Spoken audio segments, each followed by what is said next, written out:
Ya baik, Assalamualaikum warahmatullahi wabarakatuh. Perkenalkan kami dari kelompok 4 kelas PPDP B. Kali ini akan membahas atau mengkaji terkait materi dari psikologi positif terapan dengan topik value, talent, dan ability.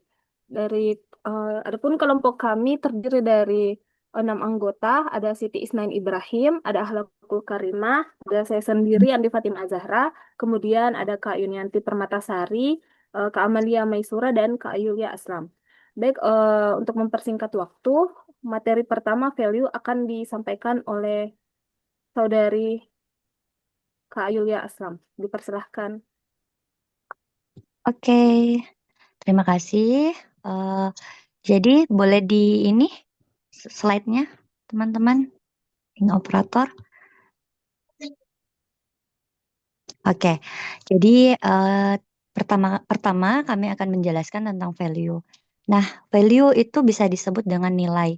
Nilai di mana nilai adalah konsep yang diinginkan secara sosial yang digunakan untuk mempresentasikan tujuan-tujuan ini secara mental dan kosakata yang digunakan untuk mengekspresikannya dalam interaksi sosial.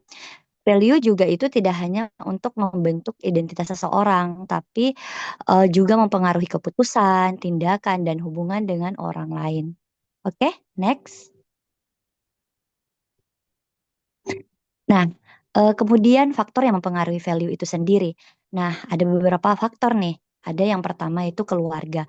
Bisa ditahu bahwa keluarga itu adalah agen utama yang dimana menjadi tempat sosialisasi atau tempat sosial anak belajar yang pertama kali. Nah, kemudian ada budaya dan masyarakat. Nah, nilai berbeda antar budaya misalnya individualisme, kolektivisme dan sebagainya. Kemudian yang ketiga itu pendidikan. Nah, pendidikan ini juga berpengaruh terhadap nilai atau value yang ada dalam diri kita. Ya, jadi tingkatan pendidikan dan sebagainya itu berpengaruh. Kemudian agama dan keyakinan pastinya juga mempengaruhi akan adanya value dalam diri kita. Seperti itu. Nah, dalam agama atau keyakinan, sistem kepercayaan dan ajaran moral ini memberikan kerangka etika bagi individu itu sendiri. Kemudian pengalaman dan lingkungan sosial, peristiwa hidup, pengalaman positif, baik negatif maupun positif yang berpengaruh terhadap value atau nilai kita sendiri. Kemudian yang terakhir yaitu media dan globalisasi. Adapun media yang dimaksud di sini adalah ada berbagai macam dilihat dari zaman sekarang yaitu media sosial, kemudian media massa, interaksi global, itu memperkenalkan nilai-nilai baru yang ada atau mengubah persepsi nilai-nilai yang ada pada diri kita, seperti itu. Oke, lanjut next. Oke, nah aspek dari dimensi value, aspek-aspek utama nilai atau value yang terdiri dari ada berbagai yaitu nilai moral, nilai sosial, nilai budaya, agama, dan ekonomi. Oke, next, next teman-teman. Oke, nah penelitian yang mendukung tentang value ada beberapa penelitian yang kami angkat, ada 3 penelitian yang kami angkat eh, pada penelitian ini ada 3 yaitu yang pertama mapping the structure of human value through conceptual representation. Nah, langsung saja ya. Untuk tujuannya itu untuk mengkaji bagaimana individu memetakan nilai dan menguji kesesuaiannya dengan model teori yang dimana teori Schwartz serta membandingkan representasinya dengan nilai antar budaya Inggris dan Brasil. Hasilnya yaitu penelitian ini mengumpulkan bahwa representasi nilai umumnya selaras dengan model model teori ini dan konsisten lintas budaya. Dengan beberapa penyimpangan kecil dipengaruhi faktor pendidikan serta menunjukkan hubungan kuat antar struktur konseptual dan motivasional nilai. Nah, ada penelitian yang kedua yaitu why are learning this investigation student subjective study value across different discipline. Nah, tujuannya yaitu menilai perbedaan subjective studies value antar disiplin akademik, kemudian bagaimana nilai-nilai tersebut berhubungan dengan keberhasilan studi. Nah, adapun hasilnya itu terdapat perbedaan yang cukup signifikan pada latent mean nilai studi ini. Kemudian yang kedua yaitu nilai intrinsik memiliki hubungan negatif dengan nilai dropout di hampir semua disiplin. Kemudian yang ketiga yaitu penelitian does the individual structure of value exist in young children.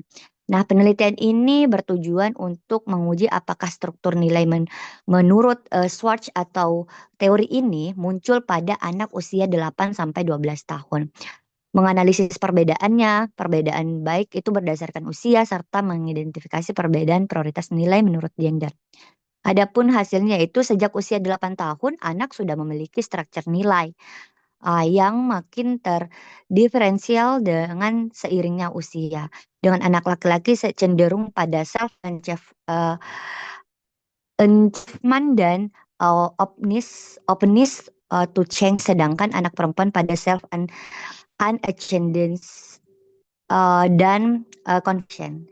Nah, itu mungkin penelitian dari value dan penjelasan beberapa tentang value. Oke, saya berikan ke teman saya. Silahkan dilanjutkan. Terima kasih.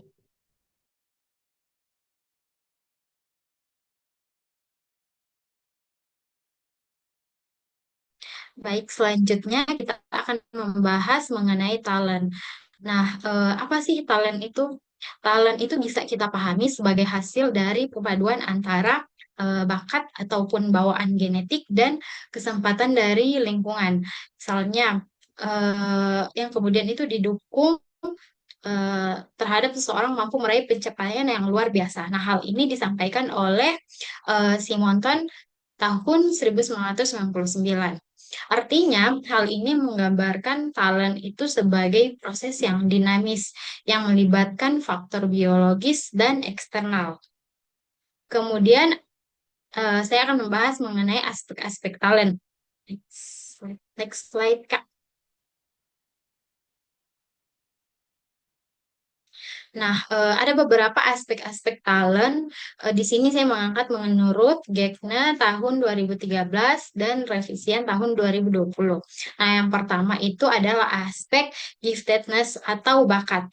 Nah, aspek ini merupakan fondasi talent, merujuk pada kemampuan yang alami secara signifikan di atas rata-rata dalam satu atau lebih domain, seperti intelektual atau kreatif, sosial, sensorik, dan motorik. Kemudian yang kedua itu ada aspek katalisator interpersonal.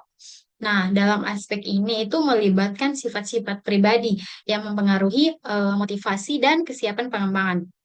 Contohnya seperti ketahanan emosional atau temperamen, kemudian motivasi intrinsik, dan sikap terhadap pembelajaran. Selanjutnya ada yang ketiga itu ada aspek katalisator lingkungan. Nah, hal ini itu mencakup pengaruh dari luar seperti dukungan keluarga, sekolah, budaya, dan peluang akses terhadap sumber-sumber daya, misalnya pelatihan atau dari mentor. Kemudian yang keempat itu ada aspek pengembangan.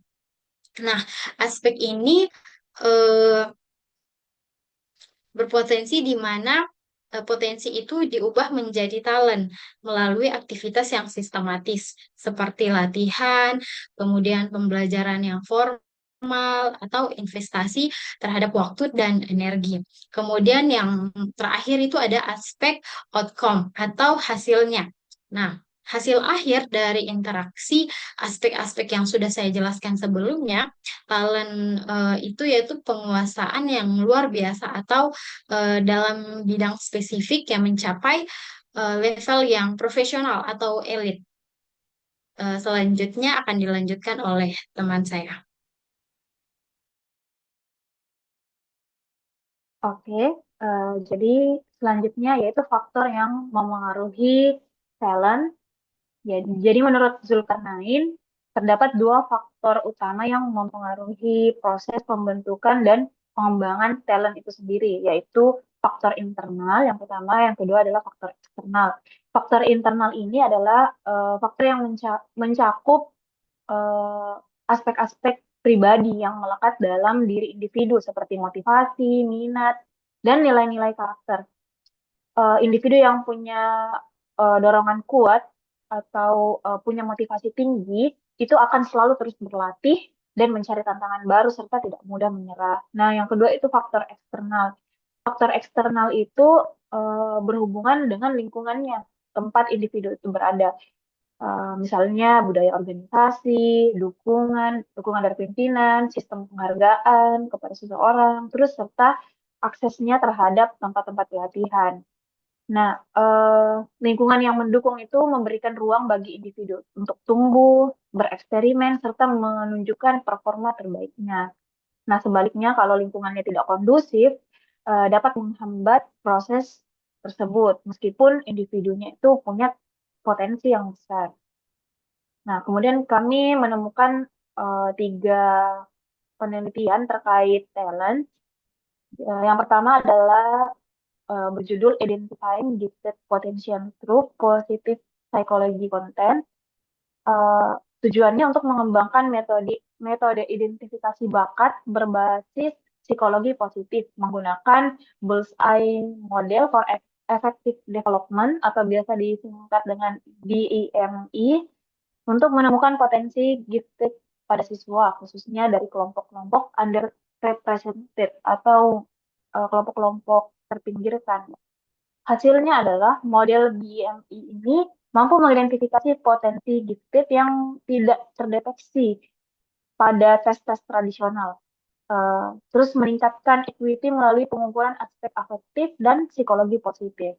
Yang penelitian kedua yaitu Common Sense About the Underrepresentation Issue, a school-wide approach to increase participation of diverse student in program that develop talent and gifted behavior in young people. Jadi mungkin agak sedikit mirip ya pada siswa juga di sekolah.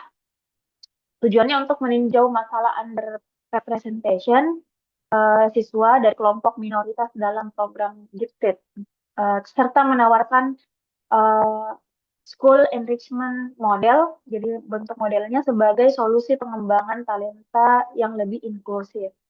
Nah, ternyata hasilnya SIM ini terbukti meningkatkan partisipasi siswa dari kelompok minoritas dan miskin dalam program gifted ini.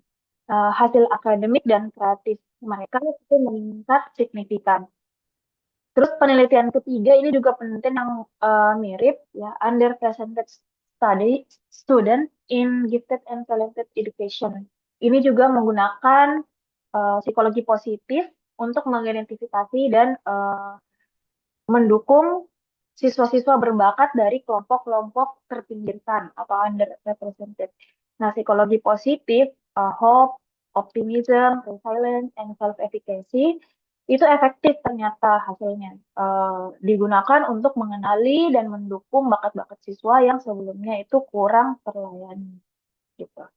Oke, mungkin itu saja penjelasan Karen. Selanjutnya tentang ability saya serahkan ke teman-teman. Ya baik, di sini saya akan melanjutkan dari penjelasan teman-teman sebelumnya. Di sini saya akan menjelaskan mengenai ability. Nah, apa sih ability itu? Nah, ability atau kemampuan itu dipahami sebagai kapasitas dasar individu untuk melakukan suatu aktivitas, memecahkan masalah, serta menyesuaikan diri dengan tuntutan lingkungan.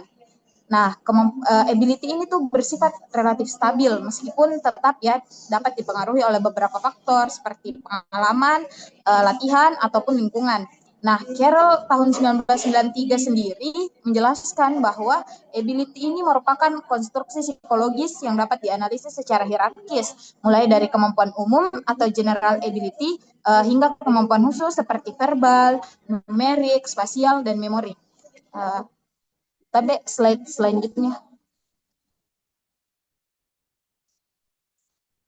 Oke, di sini ada 5 aspek dari ability yang akan saya jelaskan. Yang pertama di sini ada cognitive ability. Nah, cognitive ability ini berhubungan dengan bagaimana sih seseorang itu memproses informasi, mengingat, memahami, ataupun memecahkan masalah. Carroll di sini menyebutkan bahwa kemampuan kognitif ini bisa dilihat dari dua sisi utama. Yang pertama ada fluid ability atau kemampuan menghadapi masalah baru tanpa mengandalkan pengalaman, dan crystallized ability atau kemampuan serta keterampilan yang diperoleh dari pengalaman ataupun pendidikan. Yang kedua ada psychomotor ability. Nah, psychomotor ability di sini mencakup keterampilan tubuh seperti koordinasi, kecepatan reaksi, dan kecepatan gerakan. Yang ketiga, social ability. Nah, social ability di sini adalah bagaimana sih kapasitas kita untuk memahami orang lain, kayak membangun komunikasi, bekerja sama dalam kelompok. Nah, ini tuh juga berpengaruh kepada bagaimana sih seseorang mampu menilai kemampuan kerjanya sendiri, berpengaruh pada motivasi dan interaksi sosialnya, termasuk dalam membangun hubungan atau memilih jalur karir. Nah, yang keempat ada emotional ability. Di sini menjelaskan bagaimana seseorang mampu menggali emosi diri sendiri, mengendalikan perasaan, dan memahami perasaan orang lain. Yang terakhir ada creative ability. Nah, kemampuan kreatif di sini adalah kapasitas menghasilkan ide-ide baru yang original dan bermanfaat. Dari penelitiannya Guilford, dia menyebutkan bahwa kemampuan ini tuh terkait erat dengan cara berpikir divergen, yaitu kemampuan untuk melihat banyak kemungkinan solusi dari satu permasalahan. Baik, saya serahkan ke pemateri selanjutnya. Baik, jadi topik terkait ability, adapun faktor-faktor yang dapat memengaruhi ability ini, di mana faktor yang mempengaruhi kemampuan kinerja individu, yaitu dari bakat, minat, dan kepribadian dari individu, di mana individu dengan penyesuaian kepribadian yang kurang baik dapat mengalami kesulitan dalam penyesuaian dalam kinerjanya.